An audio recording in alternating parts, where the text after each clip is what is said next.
al Instante con Esther Quiaro y Francisco Fraso Solórzano por Unión Radio.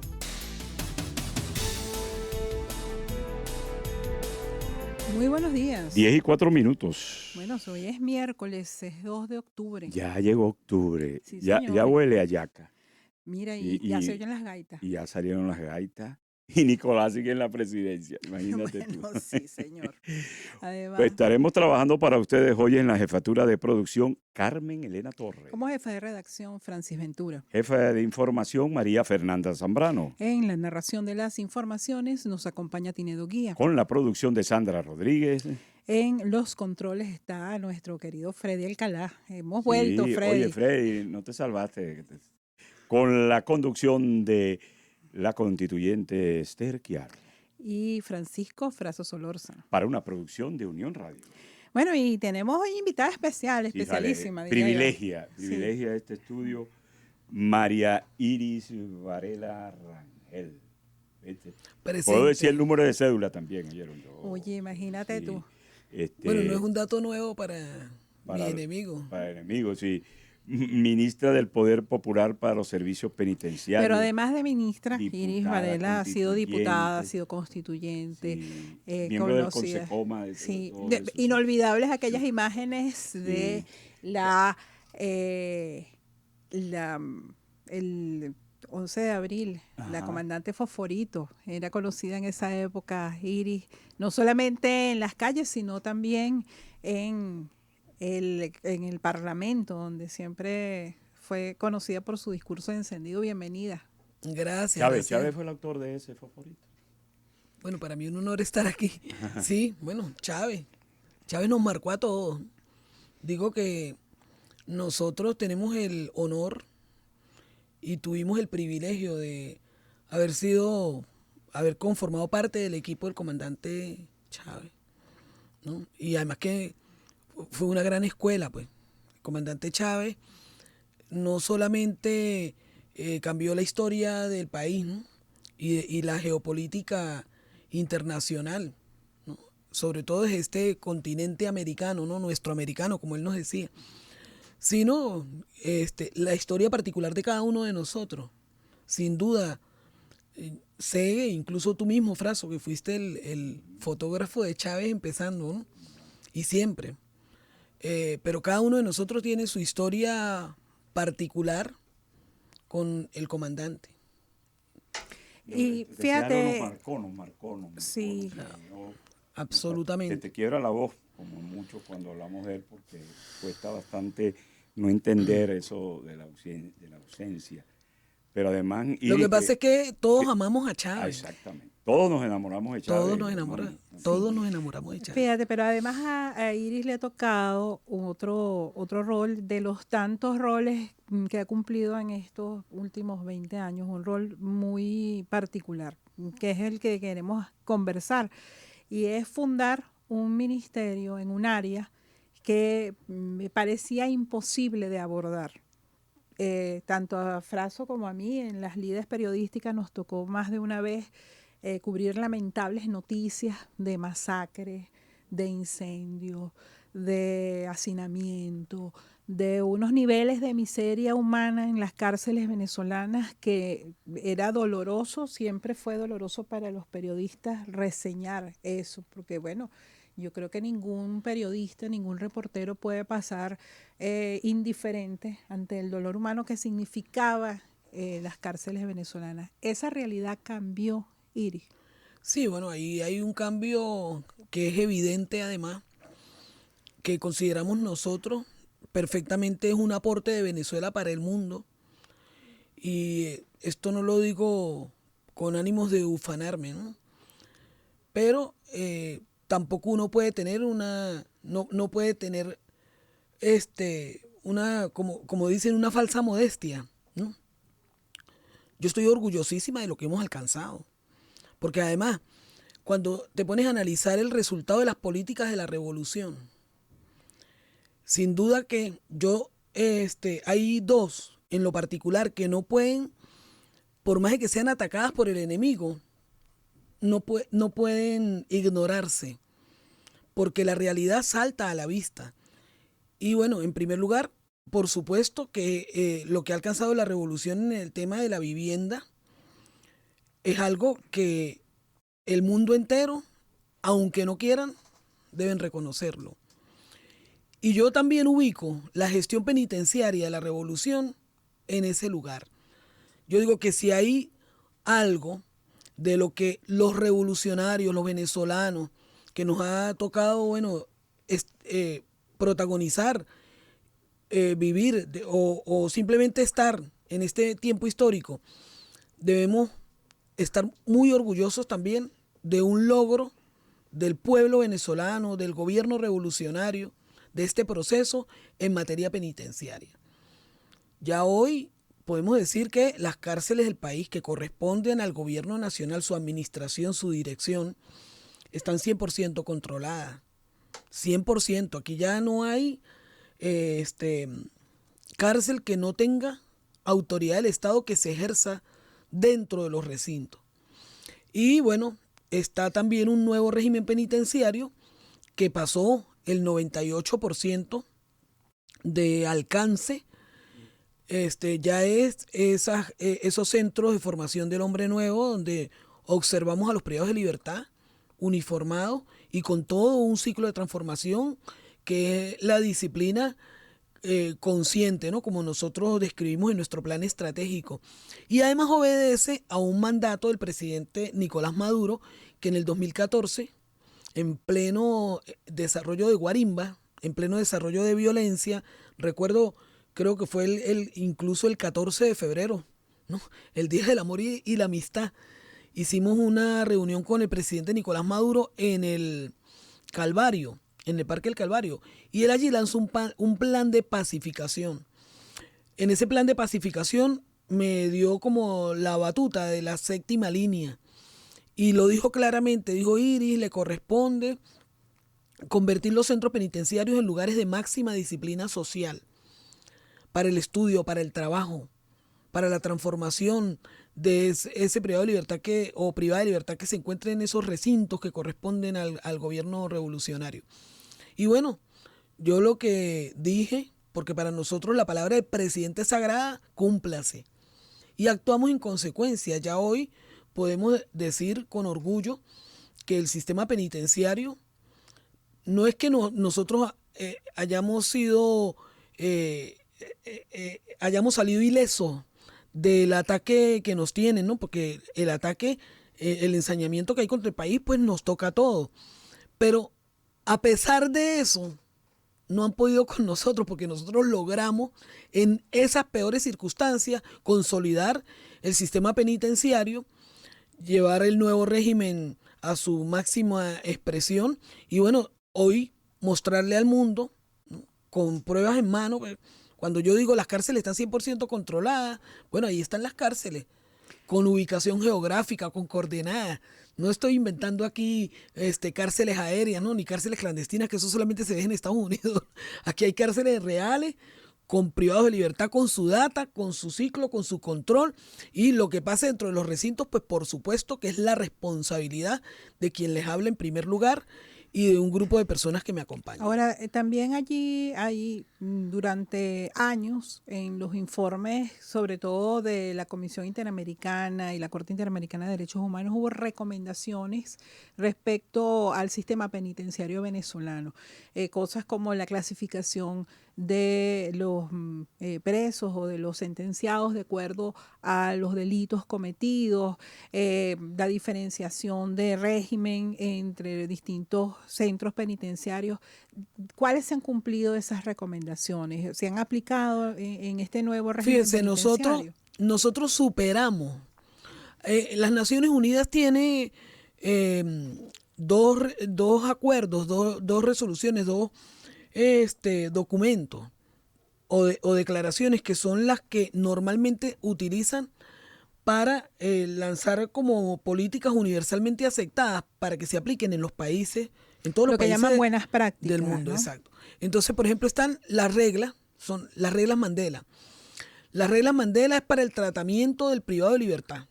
Cómo debe ejecutarse la política de Estado para tratar al privado de libertad en los recintos, cuáles son las condiciones que el Estado debe garantizar. Y están las reglas de Banco. Las reglas de Banco son exclusivas para la atención de las mujeres que se encuentran privadas de libertad. Yo puedo decirle al mundo que aquí, bueno, yo digo algo, pero no está bien que yo lo diga, ¿no? Pero yo digo, nosotros superamos las reglas Mandela, ¿no? Superamos las reglas Mandela, superamos las reglas de Banco. Nosotros tenemos un nuevo sistema penitenciario que supera las recomendaciones, las reglas, los acuerdos, los convenios de las Naciones Unidas para el tratamiento a los privados de libertad. Eso lo ha logrado la Revolución Bolivariana. Entonces no es que solamente nosotros hayamos cumplido con recomendaciones, es que además nosotros nos adelantamos cuando en el 99 se diseñó el texto de la Constitución de la República Bolivariana de Venezuela. Esa es la génesis de todo esto, porque hay normas constitucionales que después fueron desarrollándose en las políticas de Estado y tocaron un sector que de verdad era como el rincón olvidado de la administración pública, ¿no? Y además lo era aquí en Venezuela y lo es en casi todos los países del mundo que enfrentan el mismo problema que aquí superamos. Por eso hoy más bien de otros países del globo nos piden a nosotros recomendaciones. No, están interesados quienes han venido y se han interactuado, han visitado el sistema penitenciario, han ido a las cárceles venezolanas, que son centros de formación del hombre nuevo, que han asombrado. Y nos están pidiendo a nosotros, incluso que compartamos nuestros programas, el sistema de tecnología que tenemos nosotros, que es de punta, que es avanzado, que supongo, no reto a alguien pues a que me ubiquen un sistema de tecnología y seguridad penitenciaria que supere al que ha desarrollado la Revolución Bolivariana y que tiene hoy como corolario de toda una política que la Revolución diseñó para acabar con un problema que tenía aquí siglos de existencia, ¿no? Porque desde la colonia nosotros teníamos privados de libertad. Sí. Bueno, hasta hoy. Hoy la Revolución Bolivariana aporta al mundo nuevos procedimientos, nuevas prácticas, reglas completas para poder mejorar y optimizar los sistemas penitenciarios del mundo. Estamos escribiendo cátedra, ¿no? Y el que no lo crea, que vaya a hacer una investigación en los recintos penitenciarios para que corroboren lo que yo estoy diciendo. Y dos cosas que quisiera que puntualizáramos también hoy. La primera, el inventario de los privados de libertad a raíz de todo esto se tiene ahora con exactitud, porque al comienzo del ministerio no había con exactitud muchos de esos. La data, como se llama. Y segundo, ¿cómo hace el ministerio a raíz de esta guerra económica y de esta situación para lo que se llama el proceso de los servicios de alimentación para los privados de libertad? ¿Cómo ha hecho para superar esto a raíz del bloqueo que vive el país? Bueno, yo creo que la necesidad es la madre de la invención, ¿no? Yo estoy convencida de eso. Nosotros somos un pueblo que no se achanta ante las dificultades, no se amilana, sino por el contrario se crece. Y creo que ese talante de nuestro pueblo ha aflorado en muchos aspectos del quehacer nacional, pero dentro del sistema penitenciario, porque aquí hay conciencia. Nosotros recordemos que fuimos un ministerio creado en revolución. Yo siempre he hecho una especie de chiste, ¿no? Yo digo, cada vez que me visita alguien, bueno, ustedes están hablando con la única ministra de Servicio Penitenciario del planeta Tierra, porque no hay otro, en este planeta no hay otro ministerio que tenga, no tenga homólogos en ninguna parte, ¿no? Pero la actividad sí la ejercen en otros ministerios, en otros organismos o instituciones que conforman la constitución política de los estados, ¿no? Y de la república. Entonces, nosotros utilizando el método Chávez, ¿no? Rompimos con la burocracia. La burocracia o el burocratismo, para mejor decirlo, es el mal de la administración pública que pone amarras, que no impide el desarrollo de verdad de las políticas, incluso de los buenos gerentes. Si se dejan arropar por la burocracia, perdieron. Nosotros eso lo tenemos muy claro y lo hemos combatido desde el principio. Por eso no había data de los privados de libertad efectivamente cuando nosotros asumimos. Y lo primero que hicimos fue meternos en las cárceles, ¿no? La ministra y ahí para abajo todo el mundo, pues, porque se diseñó un método de trabajo. El método de estar presente, pues no de delegar simplemente. Y bueno, logramos hacer una data que es envidiable, que está sirviendo para que nosotros incluso socialicemos el mecanismo hacia otros organismos del Estado que deben tener también personas detenidas, pero que salen de nuestro ámbito de competencia, ¿no? Porque por allí quienes suelen atacar sin fundamentos y quieren desinformar y quieren hacer creer que la revolución no ha sido eficiente en sus tareas, entonces cada vez que hay algún conflicto en un centro de detención preventiva, dicen, ese es el servicio penitenciario, ¿qué estará haciendo Iris Varela? ¿No? Resulta que, bueno, los centros de detención preventiva no son de la responsabilidad de este ministerio. ¿Por qué? Porque hay un texto constitucional que establece claramente que gobernaciones y alcaldías, es decir, gobernadores y alcaldes, administran su servicio de policía. Y luego las policías que corresponden a esos gobernadores y alcaldes tienen dentro de sus funciones el control ciudadano, la seguridad pública, la seguridad ciudadana. Y de ahí se desprende que ellos pueden practicar detenciones, ¿no? Son organismos auxiliares de la Administración de Justicia. Luego, toda persona que es detenida no puede llegar a un recinto penitenciario. Para que se llegue a un recinto penitenciario tiene que haber obligatoriamente condiciones para que eso sea así, porque de lo contrario estaríamos violando los derechos humanos de una persona detenida. Todo quien es detenido en primera mano o a las primeras... Y media del proceso judicial. Por supuesto, pero el primer derecho que tiene un detenido, ¿cuál es? A que se le considere inocente, ¿no? Hay una presunción de inocencia que además es inconstitucional. Entonces no todo el mundo puede llegar aquí. Mientras están en una etapa de investigación, incluso mientras están en una etapa de juicio, bueno, la persona es considerada inocente. Y si esa persona, después de una decisión judicial, es absuelta, bueno, se irá para su casa, pues. No tiene por qué pasar por un recinto penitenciario. Si por el contrario es condenada, porque ya se determinó que es responsable, que es culpable del delito por el cual se le juzgó, entonces si viene para acá y nosotros activamos nuestros métodos para tratarlo, para su transformación, para que él de verdad, bueno, pague la deuda que generó con el Estado, ¿no? Porque se supone que quien transgrede la ley, pues una de las principales víctimas es el Estado venezolano, que tiene que garantizar que los ciudadanos se respeten entre sí. Ese es el Estado de Derecho. Entonces, bueno, nosotros logramos tener nuestra data y ante las dificultades también por el ataque económico, por la guerra económica, nosotros generamos modestamente, pues, en los espacios que tenemos. Quisiéramos tener más espacio, pero recordemos que los espacios de las cárceles son limitados por razones de seguridad. No tengo yo un terreno como para sacar a la población privada de libertad completa a cultivar, ¿no? Porque eso requeriría de otras condiciones. Sin embargo, dentro de los recintos penitenciarios, cada espacio que hay, nosotros le sacamos el máximo provecho. Sí tenemos talleres textiles, tenemos granjas porcinas, tenemos granjas avícolas, tenemos incluso apiarios extramuros, ¿no? Que se trabajan con los funcionarios.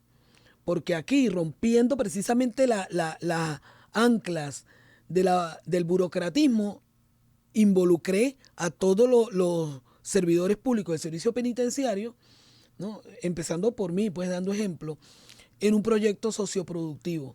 Aquí no hay un servidor del Ministerio Penitenciario, empezando por el alto nivel, que no esté involucrado en una actividad que genere algún tipo de beneficio para el pueblo venezolano. Así que tú puedes ver a mis viceministras, a mis directores generales, a mis directores de línea, incluso a los directores de los centros penitenciarios y incluso al personal de seguridad. Lo puedes ver trabajando una granja, trabajando una panadería, trabajando cualquier unidad socioproductiva donde se pueda ofrecer bienes y servicios para el pueblo venezolano. Y asimismo nos hemos involucrado en el rescate de espacios improductivos, abandonados, los hemos levantado. En estos días, el 27 de septiembre, acabo de reabrir, no, mejor dicho, reactivar el Central Azucarero de Ureña, ¿no? El Casta, que estaba paralizado desde el 2015. Y de verdad me siento muy feliz de haber conseguido que ese central hoy esté refinando azúcar, después de 4 años paralizado. ¿Qué es la sureña? Azureña, es la marca del azúcar que se está refinando allí, ¿no? Y es un proceso que vino, bueno, por reunir a los trabajadores, reunir al personal administrativo, liquidar al que se quiso ir, reunir a los cañicultores. Esa empresa, en ese caso, esa unidad productiva está adscrita al Ministerio Penitenciario y son los privados de libertad los que están laborando allí. Ahí trabajan privados de libertad, pero trabajan también los trabajadores que eran antes trabajadores de la planta, porque la planta estaba paralizada y nosotros llegamos y logramos, bueno, hablar con sinceridad. Todo el mundo preguntaba cuál es la inversión, quién es el inversionista, quién va a venir a invertir aquí. Y yo les dije, bueno, mira, la realidad es que ustedes están cambiando de jefe. Esto viene para el Ministerio Penitenciario y yo aquí voy a aplicar una política que es la que me enseñó Chávez, pues, ¿no? Aplicar una política de el patriotismo, ¿no? De saber que las cosas no se pueden arreglar solamente a punta de real. No es a punta de realazo que se pueden arreglar aquí las cosas. Si uno sabe gerenciar, si uno tiene voluntad política, si uno sabe articular. Aquí tenemos un recurso que es inestimable, que es el recurso humano. ¿Por qué no se utiliza? Y eso fue lo que yo hice, sencillamente. Entonces llego y me reúno en primer lugar con los trabajadores porque solicité el Central Azucarero a Wilmar Castro Soteldo, ministro de Agricultura y Tierra, porque eso estaba escrito a la CBA, a la Corporación Venezolana del Azúcar. Así es. Bueno, en junio de 2018, en junio del año pasado, me lo traspasan, ¿no? Acordamos que me lo iban a traspasar. Y yo comienzo a hacer mi trabajo, primero a hacer un levantamiento de la realidad de ese central para ver cómo podíamos abordar la situación y cómo lo reactivábamos. Confieso hoy públicamente que cuando yo entro a esas instalaciones, yo consideré que había perdido el juicio. Yo dije, Dios mío, ¿cómo me metí yo en este reto? No voy a decir lo que en realidad dijeron, pero ustedes lo interpretan. Yo dije, Dios mío, ¿cómo me metí yo en esta situación? Porque de verdad que era increíble. Ninguno de los que estaba ahí apostaba porque eso se podía hacer si no era invirtiendo no sé cuántos millones de dólares, ¿no? Y esa es la verdad. Por eso estaba paralizado. Entonces, yo empiezo a hacer mi trabajo, hablé con todos los trabajadores, les dije, bueno, el que se quiera ir, las puertas están abiertas para el que se quiera ir y para el que se quiera quedar. Si después también alguien quiere regresar, será bienvenido. Pero aquí nadie puede estar obligado porque nosotros no tenemos recursos económicos, no tenemos dinero, lo que tenemos es voluntad política para echarle pichón y tratar de reactivar esto, que lo vamos a hacer. O sea, crean que lo vamos a hacer. Y de verdad que, bueno, algo de credibilidad uno tiene porque la gente se quedó. Sobre todo, todos los trabajadores de la planta se quedaron. Los que se fueron, de la parte que se fueron los administrativos. Entonces, bueno, se quedó el personal necesario para reactivar. ¿Y cuál fue el siguiente yo busqué paso? A los privados de libertad para que para integrarlos y que ellos aprendieran. Dentro de la población privada de libertad yo cuento con personal calificado. Hay ingenieros que están privados de libertad, ¿no? De las distintas áreas. Y hay, bueno, maestros de obra, torneros, soldadores, mecánicos.